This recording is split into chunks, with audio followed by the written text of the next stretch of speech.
Welcome back. You're still watching Finweek Money Matters. Remember, this is the show that helps you manage your finances. We're talking Nigeria, and Nigeria has displaced South Africa as the continent's economic powerhouse, with growth expected to reach 8% a year over the next 20 years and a population of nearly 180 million. It is a market that simply cannot be ignored.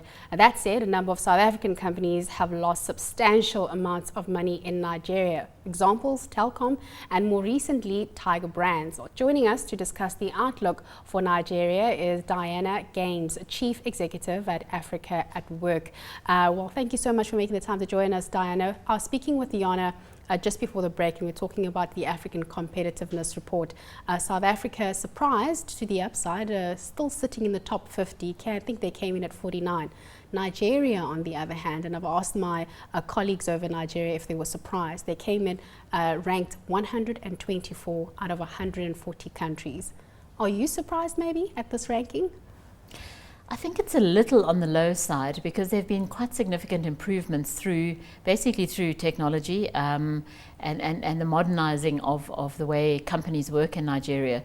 But I think what really holds Nigeria back is the way government works, anything related to government agencies, state governments, local municipalities, and so on. I think that is really where the big drag is. And also you've got a huge informal markets in Nigeria, so I think more than sort of 70–80%, pick a number, is informal, and so very hard to capture that. So you've got a small core of formal sector, relatively small to the whole economy, and I think while you're seeing improvements there, I guess the competitiveness report monitors a whole range of other things. Yes. And I think you would definitely see it very much falling back on the state side.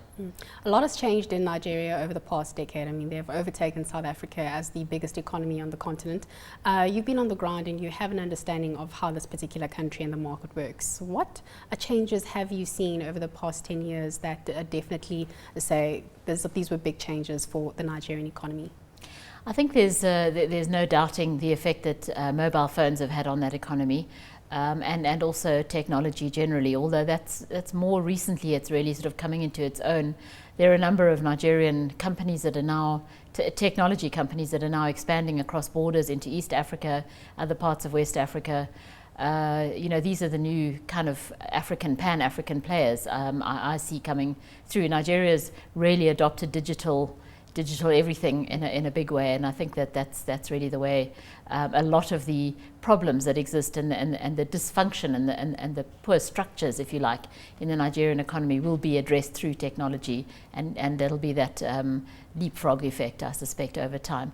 But I think the growth of Nigerian companies is a big factor. I think the governance has not improved that much. I think that was what we've seen with the election of the opposition in Nigeria. People want change, and they want significant change, and at the basis of that change is tackling corruption, which has had an incredibly corrosive effect on the Nigerian economy and the potential of it to grow.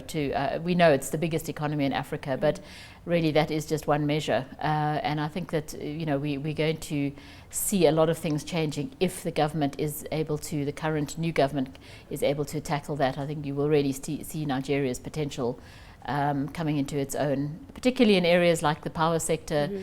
If the lights come on in a big way, then I think you're really seeing the takeoff. You will see the takeoff of the Nigerian economy.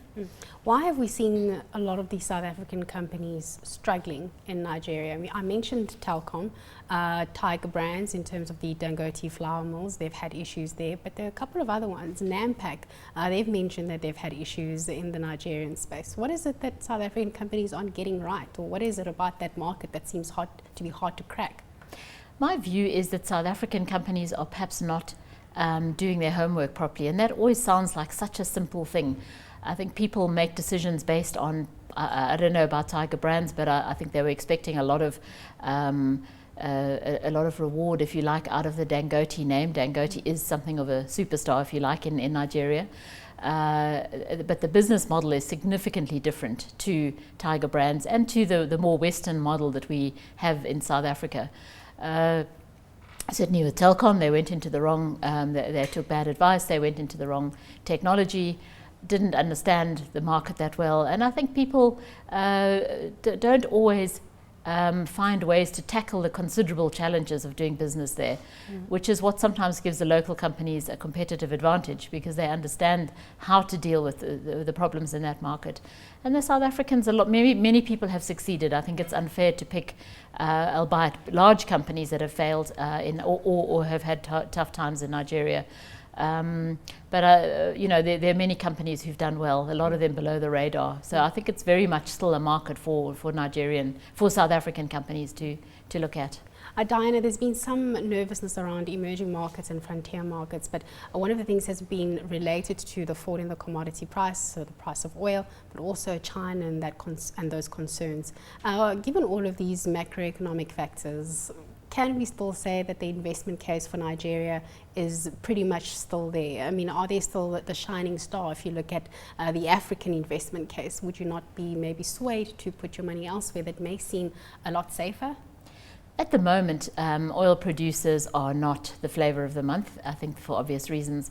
Nigeria has taken a big hit on the low oil price, partly because not so much the economy is not diversifying, it certainly is starting to diversify quite markedly, but what's not happening is that there's no new revenue streams. The country exports very little besides oil, so they're very much dependent on oil for foreign exchange for revenues, and that is what precipitated the current crisis, which is quite severe. And there's also huge leakages in that economy, a lot of special deals done for business, a lot of smuggling, corruption again, and so on. So a lot of money is leaking out of that economy that could be captured if corruption is tackled. And yes, I think Nigeria will always be a play. I think you can't ignore it, the size of the market. It does depend on what sector you're in. I think you know, you're seeing inflation going up, you're seeing foreign currency crisis, problems at the ports and so on. So incomes are going to decline, and that has a knock-on effect on consumer goods industries. So the investment, you're seeing a couple of multinational, international companies expanding their presence in Nigeria, even though the economy is in a fairly dire position right now. And that really is a play for the future. People are looking sort of longer term and at that market. And as the competition grows, that is probably a sensible way to do it. It will remain Africa's largest economy for some time to come, and with the improvements, it will certainly be much more dynamic than it perhaps is now. Dianna, when Nigeria officially became the largest economy on the African continent, it was said to be taken up by South Africa with, with a sour face. Should we still be concerned that Nigeria is the bigger economy? I mean, is this, does Nigeria still pose a significant threat to South Africa's growth story? I think there's definitely room for more than one economy as an investment case on the continent. There are very different kinds of economies. South Africa, much more structured, more sophisticated. Nigeria with a huge amount of potential, much larger potential than South Africa. And getting a couple of things right will really send that economy on its way, assuming some kind of rise in the oil price in the short term. I don't see it as a threat, really. I think the bigger issue for me was the fact that South Africa, the reaction to Nigeria becoming the biggest economy was really the surprise in South Africa, and that is partly a kind of an arrogance about who we are, our place on the continent. The gateway. Yeah, the gateway, that there was just an assumption that we would always just be that.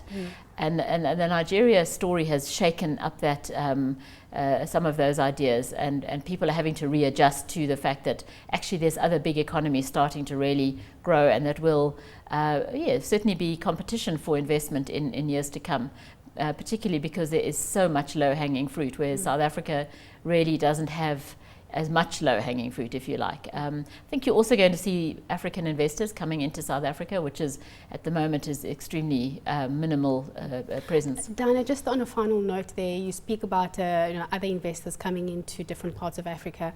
What are some of the common questions that you get asked that we may think might be common knowledge because we are based here on the African continent that they don't necessarily know about?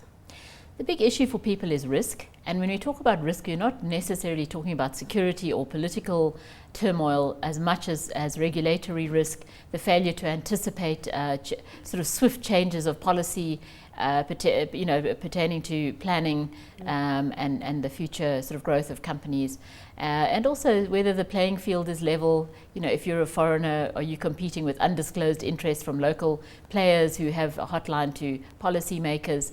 So I think risk remains an issue. It's just the nature of that risk that people are worried about is changing more from political to economic risk. Dianna, thank you so much for coming in and telling us about the landscape, not just in Nigeria, but for the rest of the African continent. But it's good to see that there's still very much a lot of opportunity there. Just got to get our regulation policies in order.